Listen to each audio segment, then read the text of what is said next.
We're going to go now to our council member, Kenyan McDuffie from Ward 5. We got you on. How are you doing, Councilman McDuffie? I am doing well, Denise. How are you? Doing great, doing great. You know, this cold and ice and everything else has me pumped up today. So Yeah, no, I've been outside. It's pretty cold outside, yeah, but I hope folks are still staying safe. Both those folks who are out and have to travel, essential workers who are navigating these icy streets, but also just folks who are at home protecting themselves and their families by staying masked up. I saw the tail end of the last segment, and I really appreciated the conversation you all had. wonderful. I know that there's so much we can always talk about, and I'm very honored that you always find time to talk to us. One, we want to talk a little bit about, some of this public safety legislation you've been working on, and one is the NEAR Act bill, which is in existence. You all passed it a few years ago. It hasn't really been fully implemented. Can you update us on that? Sure. No, the NEAR Act is actually short for Neighborhood Engagement Achieves Results. And I think the last time maybe I was with you all, we talked about the NEAR Act, and it really deals with the public safety and violence interruption. It's a bill that got passed unanimously by the council in 2016, which I drafted, and it hasn't been fully implemented. And it's problematic because it's 5 years later, and the NEAR Act was really, it's a model. And frankly, there's been people who've used it in other jurisdictions around the country, but it ushered in a public health-based approach to crime prevention and intervention. And it treats gun violence, which is a scourge in our community. It treats gun violence as a public health crisis and significantly reforms our approach to gun violence in the District of Columbia. It established the Office of Neighborhood Safety and Engagement, which uses the Cure Violence model to identify and recruit individuals who are at the highest risk of being involved in violent crime or being victims of gun violence, and then connects them with the Pathways program, which is a resource that helps to give them the skills training that they need. It also provides them a stipend while they're in the class for several weeks. And so it's been a really innovative tool that has been useful, but there are aspects of it that still need to be implemented, including the work out of the Office of Violence Prevention and Health Equity. And another example is there's a recent lawsuit, Denise, that the ACLU just filed again for the second time against the Metropolitan Police Department for failing to disclose its stop and frisk data. And that MPD data is statutorily required to be released twice a year under the NEAR Act. And since 2016, they've only released the data once.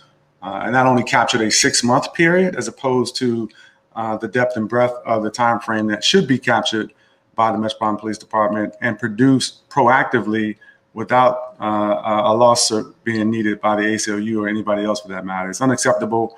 And I'm going to continue to call for full transparency with this issue, along with full implementation of the NEAR Act. There's 20 titles to the bill, and it was widely supported by advocates, folks in academia, all of my colleagues, and folks who really cared about us putting the resources to address the fundamental issues associated with trauma and violence and the root causes of what makes young people in our communities pick up guns to resolve disputes. So it's hard to understand why you would say it's not fully implemented. What is it that is standing in the way? Are agencies or I don't know who, but who is not adhering to it when you say it's not fully implemented? Yeah, sure. So in the example of the Metropolitan Police Department, when we passed the NEAR Act, we included funding for the data collection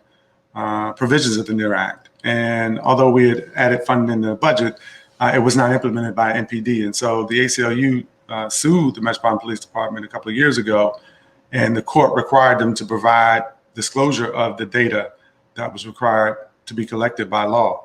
In this case, they have not disclosed it again since the last time. And it's really unacceptable. But did they get funded for it again? I mean, yeah, no, they've been funded. They've been funded. So twice they've been paid for something that they didn't deliver. The money's been there in their budget, as you know, Denise, well, and as after the death of George Floyd and Breonna Taylor and so many others, people were calling for jurisdictions around the country to defund the police. They were calling for reimagining the police, and they were calling for basically reforms of police departments around the country. The Metropolitan Police Department in DC has a budget of more than $500 million. And so there's plenty of money for them to do to adhere to the law that requires them to disclose this data. And this data collection provision, I got this when I chaired the judiciary from efforts that were being done by the Obama White House. Attorney General Eric Holder, Loretta Lynch, they had a policing data initiative. And I participated in some of the convenings at the White House. And this aspect of the NEAR Act was taken from the work that was happening through those convenings with the White House, the efforts of the Department of Justice, and other cities across the country. MPD decided not to participate in that effort on their own. And so I required that as a part of the NEAR Act's several titles. And it is the law today, and it should be complied with. So on the flip side of that, where we see that MPD is not adhering to it, is there any evidence of something that the NEAR Act required that you've seen that's been a success? What has worked? Sure, absolutely. So the Pathways program is one example created through the Office of Neighborhood Safety and Engagement. It takes cohorts of young men and women who have been identified by violence interrupters and other public safety partners in the District of Columbia. It puts them in a classroom for several weeks where they get the training and skills training that they need. They get, at the end of if they successfully complete the training, they get connected to subsidized employment for a period of time as well. The Pathways program is one example. There's also implementation being done of the NEAR Act Secure Violence model through the Office of the Attorney General. Right. And they refer to it as Cure the Streets. It takes the aspect of the NEAR Act that says we want violence interrupters to be embedded in communities across the District of Columbia. We've got violence interrupters in the Trinidad neighborhood. We've got them in the Langdon community, Brentwood, Saratoga, Langston in Ward 5, and we've got them in other areas of Ward 8 and Ward 7. As well as, I believe, they're in one of the communities in Ward 4 as well. That's great. I think what people, and I won't go there now because I want to talk about CORE, the Council Office on Racial Equity, Sure. Also one of your pieces of legislation and actions. But I think people want to be able to quantify how this has helped. I mean, right now we're looking at increased murders, we're looking at gun violence, we're looking at a lot of issues that are impact criminal justice or criminal issues that are impacting our communities, and people may not be seeing or evidence of the fact of how the NEAR Act has really helped communities. And so at some point, we'd love to really quantify it in numbers. I mean, how many? Well, I can tell you now in terms of the data collection, when NPD did produce the data according to the NEAR Act,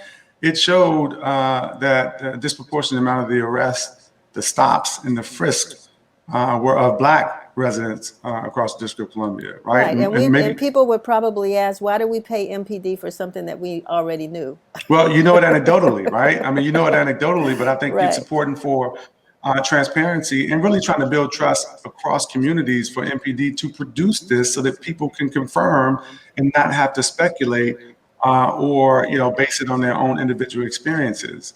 And so that is helpful if they were to continue to do so. Right. As well, one of the things that I think is important for residents to understand is if you go over to the Trinidad community, or if you go into some of the communities where the violence interrupters have been embedded, take Eckington.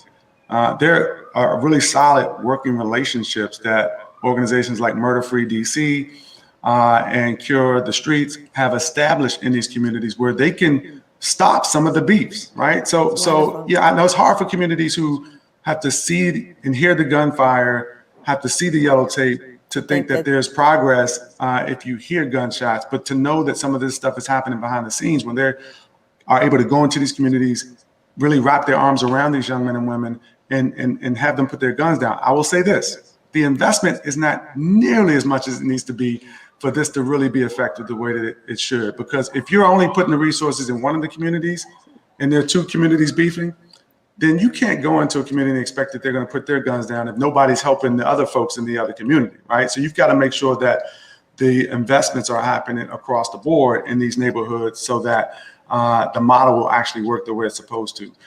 Just by way of example, Denise, real quickly, we only spend, maybe $5 or $6, $7 million on violence interruption, but we spend $500 billion on law enforcement through MPD.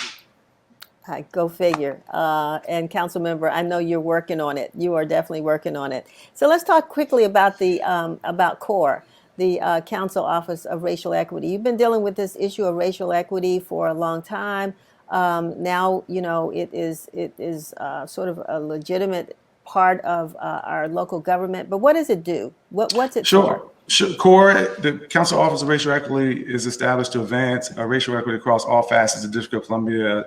Councils work with respect to legislation, and so it's going to provide the council's analysis, similar to, you've heard of the fiscal impact statements that must be done by the CFO when a bill is introduced. You probably also heard of the legislative sufficiency statements that the Attorney General does to make sure something is legally sufficient.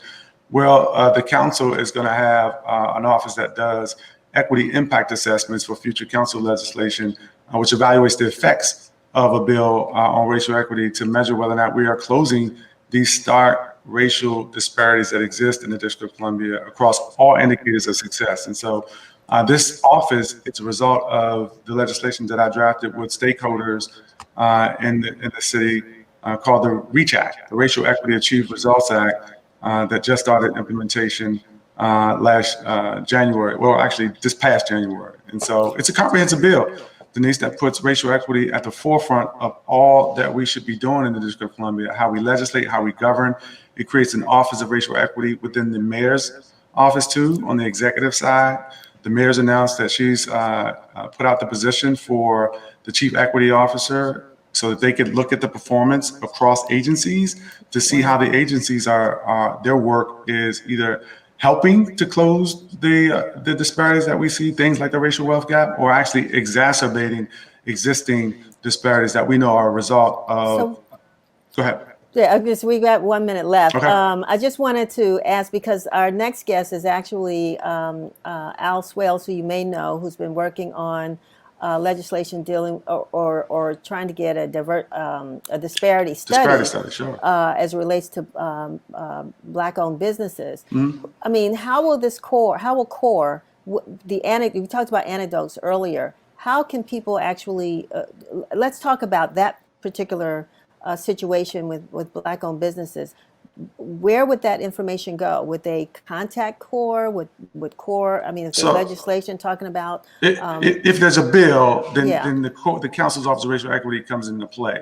But let me just tell you, I know Al what about really budgets well. too? My what good about friend. Budgets? Okay, let me tell you about the disparity study, though, Denise, because I think Al's going to come in and he and I have worked together in the past, but I funded a disparity study, right? So the solicitation is currently out for a contractor to perform the disparity study because we need a minority business enterprise program in the District of Columbia like we had in the 90s under Marion Barry, like they've been doing in other jurisdictions like Atlanta with Maynard Jackson, has been in place for decades. We have a CBE program, a Certified Business Enterprise program, which is a watered down version of an MBE program that really does not provide the sorts of opportunities, nor does it collect the data that is necessary for you to see and have that visibility into who gets what types of contracts. We tried to do it a couple of years ago. It was not done to the degree that I was satisfied, that Al was satisfied, or anybody who cares about this issue was satisfied. And so when you hear the city say that there's $900 million plus in government procurement and contracts, and we don't know really what percentage of that goes to Black entrepreneurs and contractors, then that's a problem. Because I suspect, based on the self-reporting of minority contractors, that only a fraction of that $900+ million actually goes to Black and brown entrepreneurs who are trying to do create opportunities for themselves to take care of their families and contract in our city. And that needs to change, which is why I funded the disparity study.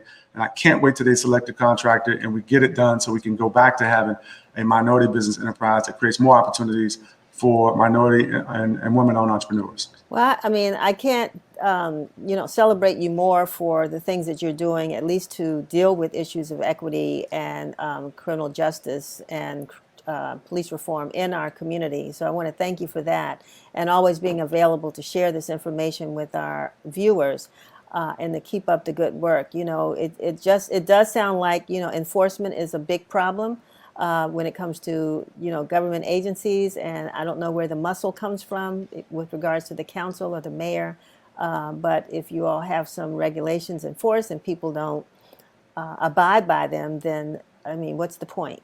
The council has oversight and to hold the mayor accountable, but the council does not do implementation. And I think you understand the separation of powers. We're a separate yet co-equal branch of government, but we really need the executive, in some cases, to step up when it comes to subcontracting and enforcement and make sure that the opportunities flow to those disadvantaged businesses, given the history that we know exists, so that they don't have the same opportunities that majority-owned businesses do in our city. And there's a host of other things that I've been able to accomplish on this issue. And when we have more time, I'd love to come back and share them with you. Thank you. Thank you. I appreciate that. And I thank you for recognizing the time limitation. Absolutely. I appreciate it, Denise. All right. We'll have you back on sometime soon. Okay. Take care. Always a pleasure to chat with you. Likewise. Thank you.